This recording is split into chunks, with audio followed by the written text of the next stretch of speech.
di dugal ko ci bind ci police nationale sele ko mbuusu rajo yi mbuusu glace la ñuy jënd pour dugal ci sa ay téléphone ak sa ay casque ak say caabi c'est hallucinant ce qui se passe. La police Sénégal ministère bi toppatawul la police n'est pas dotée de moyens, la police ne peut pas faire son travail convenablement parce que amuñu benn moyen et loolu dañ ko ñaawlu malgré nag ñoom ñoo ñu jàpp.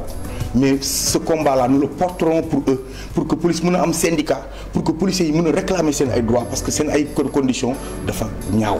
léegi booy xool xeex yi nga xamante ni li ko waral li waral ñu téye woon leen nii boo delloo ci ginnaaw avant président Macky Sall di accéder au pouvoir ak léegi c'est-à-dire boo doon comparer lan li woon dafa wonniwul wala ndax am na lu changé ci aspect yu mel. bëri na lu changé parce que quand même quoi qu'on puisse dire à l'époque sous le régime de Wade les policiers étaient en tenue di nga xam ne ñii ay policiers lañ di nga leen mën a identifier mais cette fois-ci tu peux pas les identifier dañuy dugg ci am na kenn ku ñu doon jaay ataaya bi ñu demee police quatrième fa lañ ko fekk benn femme bu ñëw du ñu jaay ataaya.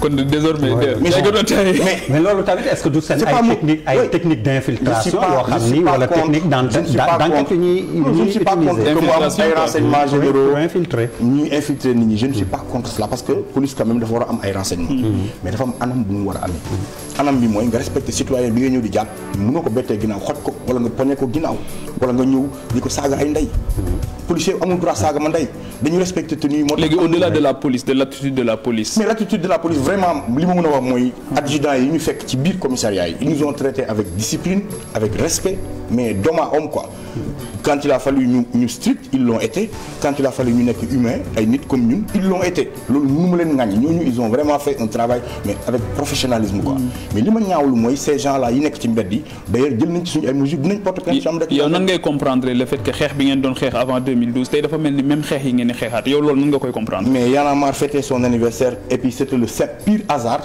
Il y a certaines presse bu wax ne prétexte bi c'était l'anniversaire de Y'en a marre non c'est manque de respect à Ñoo Lank mu décidé def activité bi c'est pas Y'en a marre et ñun par hasard la ñu xool ne. mais beneen problème a ngi noonu yéen c'est vrai que dans les commentaires on dit que Y'en a marre mooy Ñoo Lank mooy aar li ñu bokk sotti ceeg def ci. ba finalement bokk nañu ci ñetti kuréel yooyu noonu yëpp. oui c'est vous. mais moomuñu kuréel yooyu. mais portage communication bi ak symbole bi yi nekk en avant noonu moo tax. non nekkuñu en avant. il faut que gars yi xam bu baax. la preuve yéen a ci gën a fës en tout cas. non gënuñ cee fës dafa fekk ne Fou Malade tamit dafa siiw laataa muy bokk ci lenn fu mu taxaw dinañ ko wax. non la preuve Fadel Barro la ñu invité woon ñëwul. yow yaa ñëw wala ni ñu wax bu ñu leen waxul ne Fou Malade.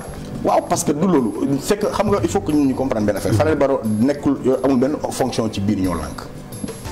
amul benn fonction ka nga xamante ne mooy co-coordinateur u Ñoo Lank ma nga woon ci kaso bi muy Aliou Sané comme mi ngi ci yeneen i médias donc on est obligé ñu tasaaroo ci yeneen médias parce que du fii rek la ñuy ñëw am yeneen médias yu ñuy dem donc dañu tasaaroo et c'est le hasard moo def man ma ñëw fii les mêmes combats d'hier est-ce que ce sont les mêmes il faut que nit ñi comprendre que ne ñun Y'en a marre bokk nañu Ñoo Lank bokk nañu aussi aar lu ñu bokk aar lu ñu bokk organisation la buy xeex mbirum ressources naturelles Ñoo Lank organisation la plateforme la buy xeex les problèmes ponctuels comme électricité bi aujourd'hui wala comme suba ndox mi wala comme suba leneen ak leneen loolu moom mooy la différence entre aar lu ñu bokk ak Ñoo Lank pour ne pas dévoyer wala di indi saturation ci bopp nit ñi ci benn organisation di xeexandoo lépp ñu tasaare ko et que Ñoo Lank moo gën a inclusif parce que am na syndicalistes yi ñëw nañ professeurs yi ñëw nañ boulangers yi ñëw nañ ñeneen ñëw nañ te bokkuñu ci biir aar lu ñu bokk loolu mooy la différence entre les deux plateformes. mais dernièrement gis nañ coow goo xam ne tamit judd na seen biir on pourrait dire wala en tout cas brouillé na seen image. mais non quand on voit avec Abdoulaye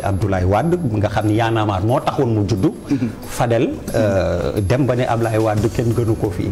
non Fadel mosu wax. bon non je suis pas d'accord. non je suis pas d'accord jëndal ma image bi Fadel wax ne. dafa demoon wuti ñaar. oui voilà on comprend. non je peux pas comprendre ce que tu veux dire. non tu ne peux pas. je ne peux pas comprendre ce que tu veux dire parce que Fadel waxul loolu. doo ko attribuer kàddu non li mu bëgg a wax mooy li mu bëgg autrement dit est-ce que Fadel. non ki nga xamante ni dañ ko reproché woon. non exactement presque tous les péchés d'Israël. attendons il faut que ñu wax li propos yi Fadel wax après. yow sa interprétation mën na nekk loolu. mais Fadel waxul loolu. mais le seul fait. Fadel dem foofu noonu. c'était une décision de Ñoo Lank. moo choisir un comité pour aller rencontrer képp kuy sénégalais ku nekk fii nekk une force vive du rek Abdoulaye Wade.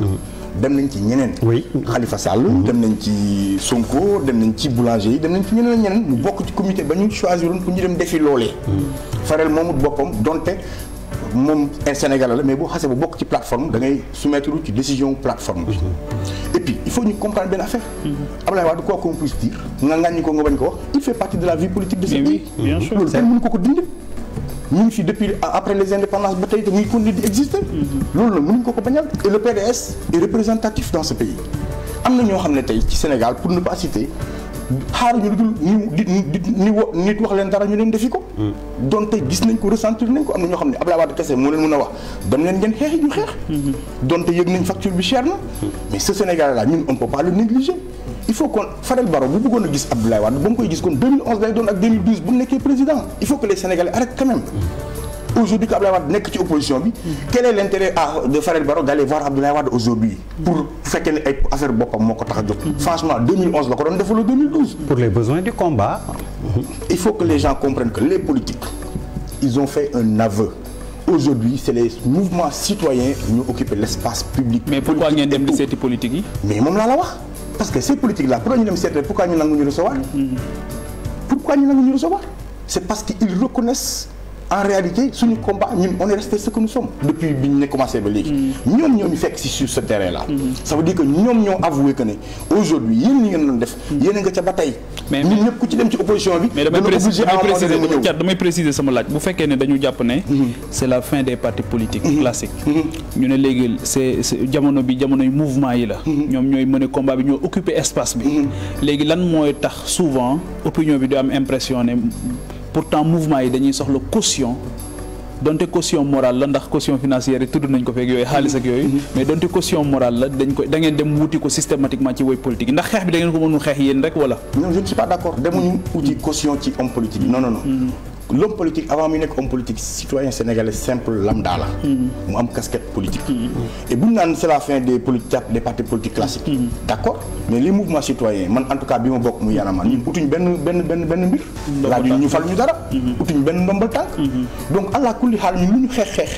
homme politique mooy dem laaju ndombal tànk. loolu dañ leen koy nangul tamit. ñoom ngeen di xeexal. daanaka ñun askan bi moo ñu ñor. mais askan bi dafay nekk ci benn car rapide buy dem. mu am benn arrêt bu tudd élection arrêt boobu heure bu jotee homme politique yi danañ yéeg. mais yéen bu arrêt boobu jotee. lan mooy ses responsabilités yow mi naan ñii mënuñu yàgg di def di wax askan bi ne leen yeewu leen. mais est-ce que xool leen ban chauffeur la ñuy yëpp. justement sax pour dëgëral fi nga laajee. est-ce que yéen du ngeen gis ni golo béy baa bu ndundee lay mujj nekk. non parce que ñun la ñuy béy utuñ ci luñ ci jëriñoo. non parce que à chaque fois que politiciens yi dugg si finalement. expression boobu noonu golo béy baa bu ndundee. alalu booloo ñoo ko bokk.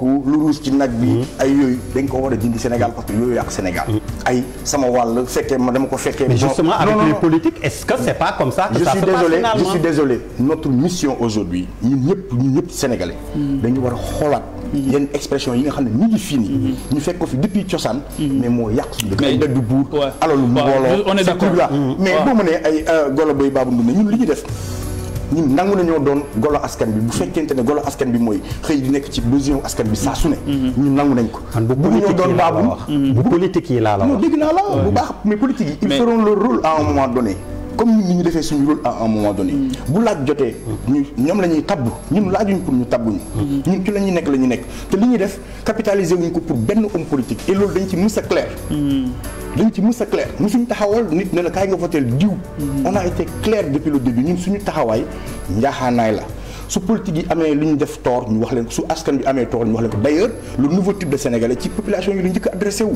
fay leen seen i taxe respecté leen mbedd mi salté wul ñun ñoo salté ñooy naan sànni ci suuf ñooy saw ci mbedd mi ñooy surchargé car yi ñooy ñëw en retard naan rendez-vous sénégalais. donc bàyyiwuñu kenn suñu bopp lañ njëkk a tàmbali parce que c'est un idéal. ñun sax nekk guñ ko léegi tey téye nañ leen ndax da ngeen doon distribuer ay flyers pour ne forme xeex bi da ngeen ko jox beneen forme.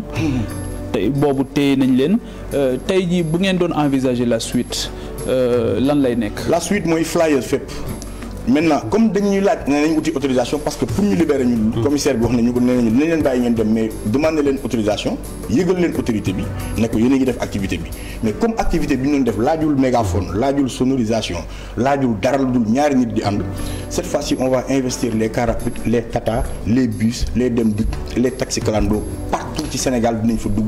dem xanaa nag duñ ma aaye ne ma cat doo dugg kalandoo. cat permets-moi justement ma laaj Régis parce que dañ ma ni police réagir nañ Pierre Da Silva précisément kan moo wax li nga ma wax ni loolu la ñu wax. Pierre Da Silva. alors police ci li ñu wax ne nañ da ngeen doon bloquer circulation bi salfaañe circulation bi kan ci ñoom moo ko wax tamit c'est important nga wax ma kan moo ko préciser à la police. Voilà dañ ma ko déy pour l'instant ñu jàpp il va me dire certainement alors nee nañ entrave à la circulation.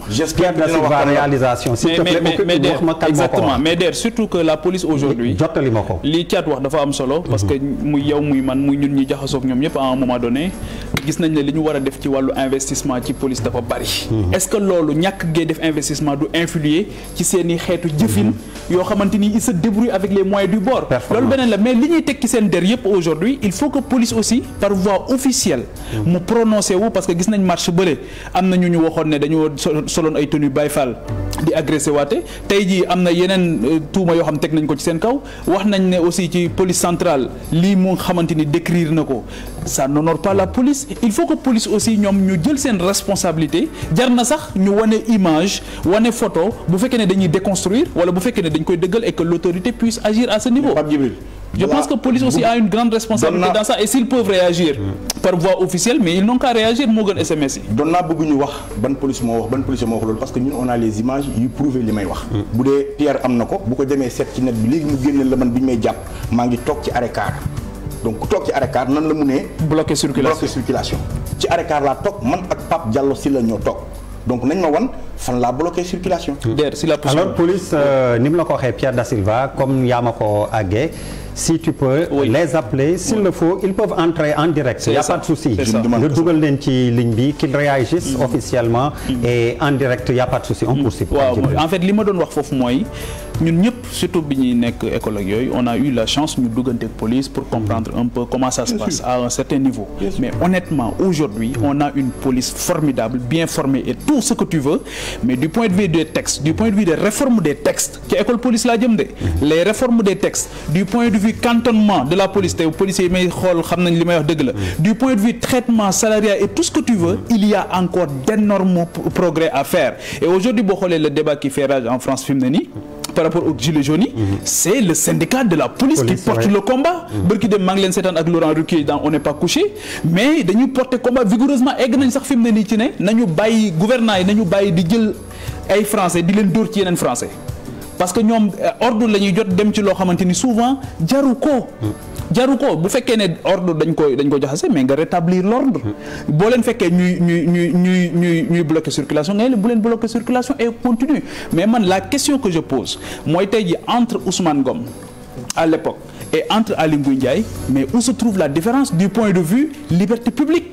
mais amul y a aucune différence c'est les mêmes pratiques ou sinon pire ñoom ñaar ñoo yem kiif mburu foofu ko farine boo ko xoolal enseignement bi ma lay wax les deux seuls ministres qui ont été reconduits depuis que Macky Sall nekk fi ba tey Matar Ba bu sport la ak Aly Ngouille Ndiaye mosu leen changer seen. lan moo tax Matar Ba moom peut-être ba sport bu fekkee ne football kese la ñuy wax mu ngi am ay résultats yem mais Aly Ngouille Ndiaye parce qu'il est au service du patron. C'est un ministère qui ne sert pas les Sénégalais mais qui sert le parti au pouvoir et c'est ça la vérité moom kese la nee na du ko def du ma ko changer du ma ko soppi du ma ko pousse du passe c'est le seul bu muy reconduire partout. mais loolu mais leneen li nga wax lii. importance bu mu am mais la police sénégalaise elle a les mains liées. on n'a pas une police indépendante quand benn lu toll ni police amul droit am syndicat quand magistrats yi amuñu droit am syndicat. mais que font nos députés à l'Assemblée nationale pourquoi on ne leur vote pas des lois pour ñu am seen ay syndicats mën a kaas seen ay magistrats am nañ seen l'UMS mais pose le débat oui mais xeex bi def ay ñi ngi da nga naan ci constat rek la ñu yem exactement mais loolu moo waral ñenn ñi di démissionner parce que bu ñu leen bëggee xot ñu démissionner dem seen yoon donc il faut mais là aussi gis nga dafa am beneen mbir bu am solo fii gis nga c'est pas pour rien que Macky Sall ñëwaat tey au pouvoir Ousmane Ngom bi nga xamante ni à l'époque dañ ko reproché woon de tout ce que tu veux mu indi ko ci wetam cela veut dire quoi cela veut dire que le ministre de l'Intérieur aussi souvent dinañ ko dugal au box des accusés par erreur parce que moom ci boppam le plus souvent am na ci loo xamante ni mën na ko transcender le plus souvent sax jaxase leen ak sénégalais yi wala soit yeneen ay ambition inavouée suñu politique fii moo doy waar ba nga xamante ni mën nga lenn mën na ko def par exemple. je ne sais pas c'est-à-dire quel est le niveau de responsabilité. je veux dire je ne suis pas certain que la loi Ousmane Ngom a été créée par Ousmane Ngom. C'est une loi qui a été créée exprès par Abdoulaye Wade pour interdire systématiquement sénégalais yi ñuy dem ville. et je suis sûr et certain que Aly Ngouille Ndiaye il rencontre à Macky Sall il ne prendrait pas une décision de cette taille parce que moom la. mais aujourd'hui quel est le niveau de responsabilité. mais il n'y a aucune responsabilité des ministres dans ce pays. le Sénégal est dirigé par un seul et unique homme. La preuve dafa dindi poste de premier ministre. mais loolu Macky Sall mooy buur c'est ça que je dis. il y a pas de ministre. C'est ça que je dis. Qu'est-ce qu'il a dit le 31 décembre lan la wax. mais il nous a prouvé que gouvernement bi jardin d'enfants la. mu ne du ma wax oui du ma wax non su ma waxee oui dañuy liggéey su ma waxee non dañuy liggéey. kenn dootul liggéey. mais loolu case des tout petits la. il l'a dit c'est un aveu loolu li mu wax noonu dafa grave il a qualifié ses ministres d'irresponsables. en réalité il faut que ñuy déglu le punchline bi nekk ci suuf quand tu dis que man samay ministre su ma waxee waaw duñu liggéey su ma waxee déet yéen a ngi marche.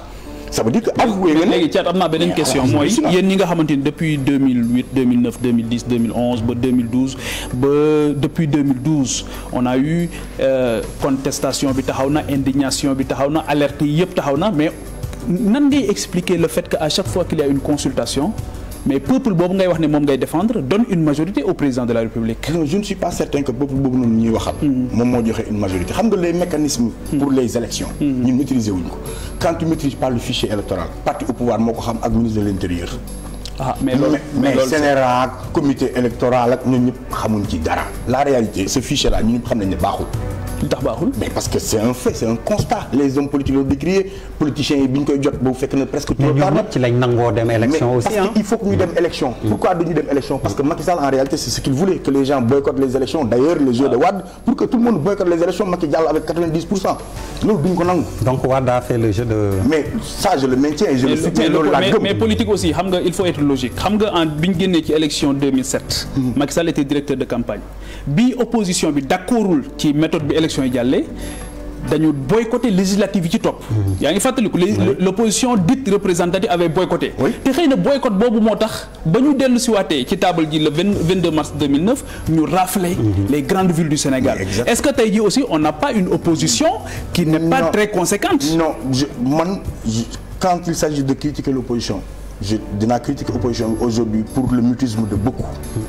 mais du ma ko critiquer pour avoir été candidat ci élection yi passé parce que suñu defuloon candidat ay candidat naxa lañ naroon am Sénégal Macky Sall ñëw jàll avec 80% loolu c'est une humiliation c'est une régression démocratique pour l'histoire du Sénégal dans la mesure où amuñu sax ay alternatives suñu dem ci ay candidats maintenant ci ay locales ci ay législatives le boycott bi amoon en 2009. le résultat moo lan mais 2009 ba beneen assemblée nationale ba. tàccoog fecc fa amoon assemblée. il y avait aucune représentation du peuple amul kenn nekk lu ko fa woon. c'était une erreur.